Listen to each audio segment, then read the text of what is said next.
శ్రీమాత్రే నమ. జై గురు దత్తాత్రేయ నమ. ఈ వీడియోలో మనం అక్టోబర్ 1వ తారీఖు నుంచి డిసెంబర్ 31 మధ్యలో జరగబోయే ఆర్థిక ఫలితాలు సింహరాశి వారి మీద ఏ విధంగా ఉంటాయి అన్న విషయాన్ని మనం పరిశీలిద్దాం. ముఖ్యంగా ఈ చివరి 3 నెలల్లో సింహరాశి వారికి ఏర్పడబోతున్నటువంటి ధనయోగాలు ఏ విధంగా ఏర్పడతాయి, ఏ సమయంలో ఏర్పడతాయి, మరి జాతకుడి యొక్క ఫైనాన్స్ ప్లానింగ్ కోసం తెలియజెప్పడం జరుగుతూ ఉంటుంది. మరి ముఖ్యంగా ఎవరి జాతకం అయినా మనం ఆర్థిక స్థితి పరిశీలించాలనుకున్నప్పుడు ధనస్థానం, లాభస్థానం రెండూ పరిశీలించడం జరుగుతూ ఉంటుంది. మరి సింహరాశి వారికి ధనాధిపతి, లాభాధిపతి కూడా ఒకే గ్రహం అవుతుందన్నమాట. అంటే బుధుడు అవుతున్నాడు. అందుకని బుధుడు స్థితిని బట్టే మరి ఈ సింహరాశి వారి యొక్క ఆదాయ వ్యయాలు, లాభ నష్టాలు చెప్తూ ఉంటాయి. మరి అందుకనే ఈ సింహరాశి వారికి ఆర్థిక స్థితి ఒకప్పుడు చాలా అనుకూలంగా వివిధ సోర్స్ ద్వారా వస్తుంటాయి, ఒకేసారి సడన్గా ఆగిపోవడం జరుగుతూ ఉంటుంది. అందువలన ఏంటంటే మరి ఈ జాతకులు వారి యొక్క జన్మ జాతకంలో బుధుడు స్థితిని బట్టి, ప్రస్తుతం గోచార స్థితిలో బుధుడు స్థితి బట్టి జాతకుడు ఆ వనరుల ద్వారా ధన సంపాదిస్తాడు. బుధుడు ఏ రాశిలో ఉంటే, ఏ గ్రహంతో కలిస్తే ఆ భావ ఫలితాలు ఇవ్వడం జరుగుతూ ఉంటుంది. మరి ఇక్కడ మనకి ఏం చేద్దామంటే సహజ ధనకారకుడు, లాభాధిపతి కూడా సహజంగా గురువు అవటం వల్ల మరి గురువుకి బుధుడికి ఉన్నటువంటి కోణ దృష్టి కానీ, సమసప్తక స్థితి కానీ, రెండు గ్రహాలు ఒకే రాశిలో కలిగినప్పుడు జాతకుడికి ధనయోగం ఏర్పడుతూ ఉంటుంది. అలాగే ఫర్ ది సేమ్ టైం విద్యాయోగం కూడా ఇదే స్థితిలో ఏర్పడుతూ ఉంటుంది. మరి ప్రస్తుతం ఈ బుధుడు అక్టోబర్ 13వ తారీఖు వరకు ధనస్థానంలోనే సంచరిస్తున్నాడు కాబట్టి, ఉచ్ఛలో ఉన్నాడు కాబట్టి జాతకుడు తన వ్యక్తిగత సామర్థ్యంతో, వాక్చాతుర్యంతో, స్నేహితులు బంధువుల సహకారంతో మరి ధనాన్ని సంపాదించే అవకాశం ఉంటుంది. అయితే అదే రాశిలో కేతుగ్రహ సంచారం వల్ల మీకు ఎంత ధనం పెట్టడం వంటి బీరువాలో కానీ, ఇంట్లో కానీ, జేబులో కానీ మరు నిమిషంలో అవి ఎగిరిపోవడం జరుగుతూ ఉంటుంది. అందువల్ల ఏంటంటే బుధుడు ఏదైనా భావంలో ఉంటే ఆ భావ ఫలితాలు పూర్తిగా తగ్గించేస్తూ ఉంటాడు. ఏ గ్రహంతో కలిస్తే ఆ భావ ఫలితాలు తగ్గించేస్తాడు. అందుకని ఈ బుధుడు కేతువుతో కలడం వల్ల అక్టోబర్ 13 దాకా కూడా జాతకుడి యొక్క ఆర్థిక స్థితి అంటే ఫైనాన్స్గా చాలా డబ్బులు వస్తుంటాయి కానీ ఖర్చు అవుతుంటాయి.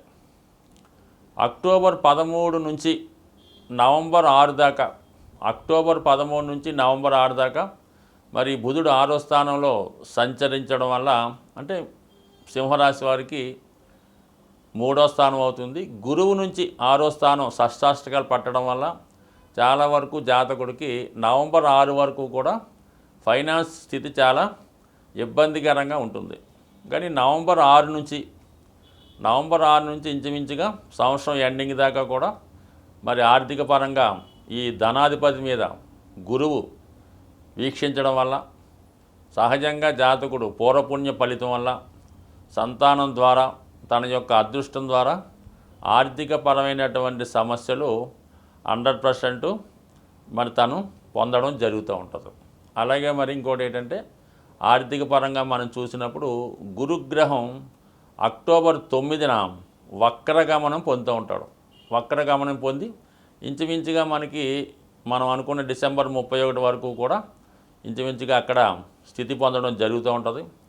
మరి వక్రించిన గురుగ్రహం తన వెనకనున్న రాశి ఫలితాలు కూడా ఇవ్వడం వల్ల ఒక విధంగా భాగ్యస్థానంలో గురువు ఉన్న ఫలితం మరి మనకి ఈ సింహరాశి వారికి లభిస్తూ ఉంటుంది. ఆ కారణం వల్ల చాలా వరకు అదృష్టం ద్వారా మరి గురువుల యొక్క ఆశీర్వాదంతో కానీ, దైవబలం వల్ల కానీ, తండ్రి గారి సహకారంతో చాలా వరకు మీకు అదృష్టం ద్వారా ధనం కలిసి వస్తుంది. అంటే కేవలం అది లిక్విడ్గా వచ్చే ధనమే, బంగారమే కాకుండా ఏదైనా స్థిరాస్తి రూపంలో కానీ, వారసత్వంగా వాళ్ళ దగ్గర నుంచి మీకు ఏమైనా పదవి కానీ, లేదంటే ఏదైనా ఆస్తి కానీ లేదంటే ఏదైనా ఒక వృత్తి కానీ మీకు రావడం వల్ల ఒక గుడ్ విల్ లాగా మీ జీవితంలో ఇది మీకు ఆర్థిక పరంగా మీ ఉన్నతికి సహాయపడే అవకాశం ఉంటుంది.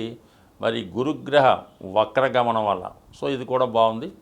అయితే యాస్టీజ్గా మరి అక్టోబర్ 20 దాకా కూడా మరి లాభస్థానంలో కుజగ్రహ సంచారం జరుగుతుంది కాబట్టి జాతకుడికి అటు భూములు, స్థిరాస్తులు, తన వ్యక్తిగత సామర్థ్యం ద్వారా ధన సంపాదనకి ఎటువంటి పరిస్థితుల్లో కూడా అక్టోబర్ 20 వరకు చాలా అనుకూలంగా ఉంటుంది. మరి అలాగే అక్టోబర్ 20 తర్వాత నుంచి ఇంచుమించుగా కుజుడు 12వ భావంలో సంచరించడం వల్ల చాలా వరకు జాతకుడి మీద ఆర్థిక పరమైన ఒత్తిడి, అంటే కుజుడు కారకత్వాల ద్వారా, అంటే మీకు ఎవరన్నా ధనాన్ని అప్పిచ్చుంటే వాళ్ళు, అలాగే మీ రక్త సంబంధికులు, మీ అన్నదమ్ముల ద్వారా కొంత ఆర్థికపరమైన ఒత్తిడి, అలాగే ఏదైనా ఇన్స్టాల్మెంటు అంటే ఏదైనా ఇన్స్టాల్మెంట్లో గృహం కానీ వాహనం కానీ కొని ఉంటే వాటి వలన ఒత్తిడి, సకాలం చెల్లించాలనే చాలా బాధ్యతంగా వ్యవహరించవలసి ఉంటుంది. ఏ కారణం వల్ల కూడా డిలే అయితే కొద్దిగా ఇబ్బంది పడే అవకాశం ఉంటుంది. కాబట్టి ఒక విధంగా ఆదాయం వస్తూనే ఆర్థికపరమైన ఒత్తిడి జాతకుడి మీద రాబోయే ఈ 2-3 నెలలు, అంటే డిసెంబర్ దాకా కూడా ఒత్తిడి ఎక్కువగా ఉంది. అలాగే ఆదాయం కూడా ఉంది. దానికి అనుగుణంగా శని భగవానుడు 7వ స్థానంలో ఉంటూ ఏదో ఒక మానసిక ఆవేదన కలిగిస్తూ ఉంటాడు ఆర్థిక పరంగా. మామూలుగా సింహరాశి వారికి షష్ఠ సప్తమాధిపతిగా అత్యంత శత్రుగ్రహం అయినటువంటి, అంటే ఏదన్నా ఒక రాశి వారికి శత్రుగ్రహం యొక్క దృష్టి రాశి మీద పడుతున్నా, ధనభావం మీద పడినా, లాభస్థానం మీద పడినా ఖచ్చితంగా జాతకుడికి మరి ఆర్థిక పరమైన ఇబ్బంది రావడం జరుగుతూ ఉంటుంది. మరి 7లో ఉన్నటువంటి కుజుడు 11వ భావం మీద కూడా తన ఫలితాన్ని చూపిస్తుంటాడు. కాబట్టి రావాల్సినటువంటి ఆదాయం రాకుండా ఆఫ్ చేస్తూ జాతకుడికి చాలా ఆందోళనకి గురయ్యే అవకాశం ఉంది. ఎప్పుడున్నా సరే ఈ దృష్టి వల్ల ఏమవుతుందంటే జాతకుడికి ఆఖరి నిమిషంలో ఇంకా టైం అయిపోయిన తర్వాత ధనం చేతికి రావడం జరుగుతూ ఉంటుంది అన్నమాట. అంటే మన ప్లాట్ఫామ్ మీదకి వెళ్ళినప్పుడు ట్రైన్ వెళ్ళిపోయినట్టుగా ఆ పని అంతా పూర్తయిన తర్వాత మీరు ఎవరికో డబ్బు అడుగుంటే అది పని అయిన తర్వాత తెచ్చిస్తూ ఉంటాడు. మళ్ళీ ఆ డబ్బు వాడతారు, ఆల్రెడీ చేసింది వాడుతుంటారు. కాబట్టి చాలా వరకు ఈ ఆలస్యాన్ని కొద్దిగా తగ్గించుకోవాలంటే మరి మీ ఫైనాన్స్ ప్లాన్ కొద్దిగా అడ్జస్ట్ చేసుకుంటూ ముందుకెళ్తే చాలా వరకు ఈ రాబోయే 3 నెలల్లో ఉన్నటువంటి ఆర్థిక స్థితి నుంచి చాలా వరకు బయటపడే అవకాశం ఉంటుంది. ఏదైనా మనం ఆర్థిక విషయాల్లో ఎటువంటి లోటు లేకుండా ఉండాలంటే మరి ప్రతి ఒక్కరూ కూడా సాధారణంగా వారానికి ఒక రోజు కామన్గా ఆంధ్రప్రదేశ్ ప్రాంతంలో చాలామంది నేను చూస్తుంటాను, ప్రతి శుక్రవారం కూడా వాళ్ళు ధనాన్ని ఖర్చు పెట్టడానికి ఇష్టపడరు. ఏదో విధంగా ఆ రోజుకి ముందుగానే ఏర్పాటు చేసుకొని ఈవెన్ పెట్రోల్ కానీ ఏదైనా ఇంటి అద్దెలు ఏ విషయంలో కూడా మీరు శుక్రవారం రోజు ధనాన్ని బయటికి పంపకూడదు. అలాగని పేటీఎం, ఏటీఎం కూడా చేయకూడదు. దాని తర్వాత శుక్రవారం రోజు ఇతరుల ఇంటికి వెళ్ళి వాళ్ళ ఇంట్లో నిద్ర చేయడం చేయకూడదు. ముఖ్యంగా స్త్రీలు, ఈవెన్ పుట్టింటికైనా చుట్టాలింటికైనా అక్కగారింటికైనా శుక్రవారం ఎట్టి పరిస్థితిలో కూడా మీరు భర్త గారింట్లోనే మీ ఓన్ ఇంట్లోనే ఉంటేనే బాగుంటుంది. ఇతరుల ఇంట్లో నిద్ర చేయడం వల్ల కొంతవరకు ఇబ్బంది అవుతుంది. అలాగే బంగారు ఆభరణాలు లాంటివి శుక్రవారం రోజు ఎవరికన్నా ఎరువు ఇవ్వడం కానీ ఏదన్నా అర్జెంట్ పని వచ్చిందని తాకట్టు పెట్టడం కానీ చేయడం వల్ల చాలా వరకు ఆర్థిక పరంగా మీరు తిరిగి జీవితంలో కోలుకోలేకపోతుంటారు అన్నమాట. సో ఈ విధంగా ఈ నియమాలు పాటించి కనీసం శుక్రవారం కానప్పుడు వారి ప్రాంతాన్ని బట్టి మంగళవారం ఈ విధంగా చేయడం వల్ల మీకు ఏమవుద్దంటే 15% మనీ సేవింగ్ అవుతుందన్నమాట. అంటే ఒక్కరోజు మీరు ఆ ఖర్చులు అదుపు చేయడం వల్ల మీకు 15% సేవింగ్ అయినట్టే అవుతుంది. అది ఆటోమేటిక్గా మీకు దాని 6 నెలలకి 100%గా మారుతూ ఉంటుంది అన్నమాట. అయితే ఇంకోటి ఏం చేయాలా, ముఖ్యంగా ఆర్థిక పరమైన చికాకులకి తమలపాకులు మరి అమ్మవారికి కానీ ఆంజనేయ స్వామికి కానీ ఎవరికన్నా సరే మరి తమలపాకుల మీద కొద్దిగా సింధూరం మరి ఏదైనా నెయ్యిలో కలిపి బొట్టుగా పెట్టడం కానీ, ఇంకా అవన్నీ అక్కర్లేదు.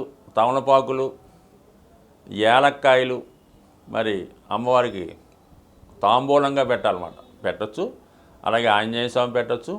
ఇది చేయడం వల్ల కూడా మీకు ధన సంపద చేకూరుతూ ఉంటుంది. సరే, అది కొంతవరకు అదొకటి చేసుకోవచ్చు. తర్వాత ఏంటంటే మీ యొక్క పర్సులో లేదంటే మీ యొక్క క్యాష్ బాక్స్లో మారేడు దళం ఉంటుంది. మారేడు దళం అది ఏదైనా శివాలయంలో కానీ అమ్మవారి గుడిలో కానీ పూజ చేసింది ఒక మారేడు దళాన్ని తీసుకొని మీరు అది మీ పర్సులో పెట్టుకోండి. నిత్యం ధనం కలకలాడుతూ ఉంటుంది. ఎంత వాడిపోయినా ఎంత మాడిపోయినా ఈ మారేడు దళం మీరు పాకెట్లో పెట్టుకోవడం వల్ల కానీ పర్సులో పెట్టుకోవడం వల్ల జరుగుతుంది. ముఖ్యంగా మీరు ఒక అప్పు కొరకు వెళ్తున్నా, ఒక బ్యాంకు పని మీద వెళ్తున్నా, ఏ ఆర్థికపరమైన పని మీద వెళ్ళినా కూడా మారేడు దళం మీతో తీసుకెళ్ళడం కానీ, ఇంకా మీకు దొరికితే ఆ మారేడు దళాలతో మరి శివాలయంలో పూజ చేసి మారేడు దళంతో అర్చన చేయించి అందులో ఒక దళం తీసుకొని మీరు ఏ పని మీదన్నా వెళ్ళండి. ఆఖరికి భార్యాభర్తలు ఇడిపోయి ఉన్న రాజీ కొరకు మీరు వెళ్తున్నా కూడా అది ఖచ్చితంగా పూర్తి అవ్వడం జరుగుతూ ఉంటుంది. ఇది అద్భుతమైన రెమెడీ కాబట్టి ఇది కూడా మీరు నిరభ్యంతరంగా పాటించవచ్చు. అలాగే మరి కొంతవరకు ఒక పటిక బెల్లం ముక్క, చిన్న పటిక బెల్లం ముక్క ఇదే లేదా క్రిస్టల్స్ కానీ చిన్న చిన్న క్రిస్టల్స్ కానీ ఒక కవర్లో పెట్టి ఎప్పుడు మీ పాకెట్లో పెట్టుకోండి. ఏ పని మీద వెళ్ళినా కూడా అది మీ దగ్గర ఉంచుకుంటే 100% మీకు ఆ పనులు సక్సెస్ అవుతాయి. అలాగే ముఖ్యంగా చీమలకి, నల్ల చీమలకి పంచదార ఆహారంగా వేయడం వల్ల కానీ, చెరువులో అది చేపలు ఉంటాయి కదా, ఆ చేపలకి బిస్కెట్లోకి ఏదో ఒకటి ఆహారంగా వేయడం వల్ల కానీ, మరి అలాగే గోవుకి అరటిపళ్ళు, పసుపు రంగు అరటిపళ్ళు పెట్టడం వల్ల ఇవన్నీ కూడా జాతకుడికి అదృష్ట యోగాన్ని, సూక్ష్మంలో మోక్షంగా ధనం సంపాదించడానికి కారణమవుతుంది. స్వస్తి.